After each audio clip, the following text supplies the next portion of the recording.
Welcome to another edition of Main Event Wrestling. I am, as always, your host, the one and only Mr. Main Event Wrestling. And today we are just going to go over Raw a little bit. And let's start out with where it started. The Authority started out in the ring, and they just started what was a theme all night, and it was shamelessly plugging the network, trying to be funny about it, but getting annoying. We know it's $9.99. You don't need to shamelessly plug it like this. You just need to do what you are doing, and that is put it out internationally. That's it, and the numbers will get a lot higher than they already are. And then that set up Reigns coming out and talking shit to Orton, and Reigns is announced for SummerSlam, and then Kane and Reigns were announced to have a last man standing match, and they had a decent last man standing match. As per expected, Roman Reigns went over, and we got announced a couple of beat the clock matches later with Ambrose and Rollins to see who would get to name the stipulation. Dumbass Damien Sandow segment. He comes out dressed like a Sooner, which it's why are they just having him look like an idiot every week? Really? He's worth so much more than that to the company. He can be really good. But, I don't know. And then Del Rio and Ambrose have their beat the clock match. And it was a really good match. It went really long. It went almost 16 minutes, I think. And then Lana and Rusev cut a promo on Swagger and Coulter, and there's going to be a flag match at SummerSlam with Rusev and Swagger, and I'm really looking forward to that. That's going to be good, because those two are just going to beat each other senseless, and as of right now, I think Swagger's going to win, but I will wait to make my official prediction till next week when I do my prediction show. And then Dolph Ziggler got a win on TV. He beat Cesaro. And apparently Ziggler's getting an Intercontinental title shot at SummerSlam against The Miz. Which I don't know where I see that one going. I would really have to wait till next week to see. And then Chris Jericho beat Luke Harper, which made Harper not be able to be at ringside with Jericho and Wyatt at SummerSlam. And on SmackDown, Jericho beat Rowan, and he couldn't be at ringside at SummerSlam. So neither of them can be ringside at SummerSlam. And then you had Fandango come out with fucking Hornswoggle, which I don't understand. I just don't. And then apparently he turned this babyface, Hornswoggle, at the end of the match. Just like that. Suddenly.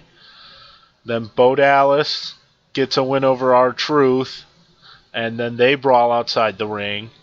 Which I'm really liking the work that Bo Dallas has been doing the past couple weeks. He's been showing a more rough, more sadistic side of himself. And I think that's good. And then you have Seth Rollins versus Heath Slater in the main event match. Not the main event segment, but the main event match. In a beat the clock match, and all Rollins has to do is beat Slater in under 16 minutes. And Ambrose comes out and is just messing with Rollins the entire match. He's just screwing with the briefcase, rips up the contract, pours soda in the briefcase, pours popcorn in the briefcase, starts waving it around. The pop or whatever is going everywhere. And Heath Slater got a win in the main event match on Raw with a roll-up. That's just insane and hilarious. And who would have ever thought that Heath Slater would get a win in the main event match on a Raw? And then they ended the show for the second straight week with a Stephanie and Bella segment. And they did a contract signing, and then and then Triple H traps Brie Bella in the corner against the table they signed the contract on, while Stephanie beat up Nikki, and then Stephanie beat up Brie, and then they just made out right over the top of them. I'm really looking forward to every match at SummerSlam. It seems like every match is going to be good because every match has people who can go. And yeah, Miz can't go all that well, but I think Dolph Ziggler can really help cover that up because he's just so good. He can make other people look good. And then you had Brock Lesnar and Cena with the little video promos all over Raw, which were great. They were really UFC style, just cut to interviews and just talking about the opponents instead of just being face to face and talking. It was talking to a camera, and it was different, and I liked it, and I'm really looking forward to that match. I'm looking forward to just about all of SummerSlam. And we will see on SmackDown what stipulation Ambrose picks. I don't know what he's going to pick. I think it'll probably be something pretty brutal because that feud's going to be brutal unless they're going to save the brutality for later, but I would rather them not. I'd rather them just have it be nasty and good from the beginning to the end instead of waiting. But we'll have to see where it goes. And that was about it for Raw. Raw was a pretty meh show. There wasn't much really going on, and there wasn't really much going on in the world of wrestling that hasn't really been touched on. Hulk Hogan's going to be at Raw next week. It's his birthday celebration, so an early happy birthday, Hulkster. And Scott Hall went on Twitter and was teasing an NWO reunion on Raw, which that would be really fucking cool. But we'll have to wait till Raw to see if that happens.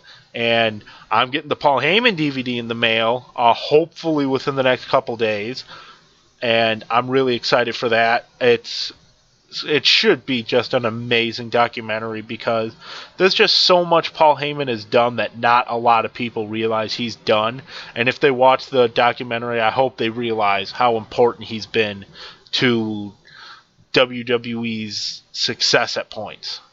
Alright, with that, I am out of here this week. Remember, like, subscribe, comment, leave questions, leave ideas for subjects for new videos, like my Facebook page, and do all that. Help me get out there. Help me get more viewers, subscribers.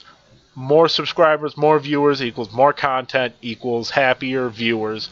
And with that, I will see you all later.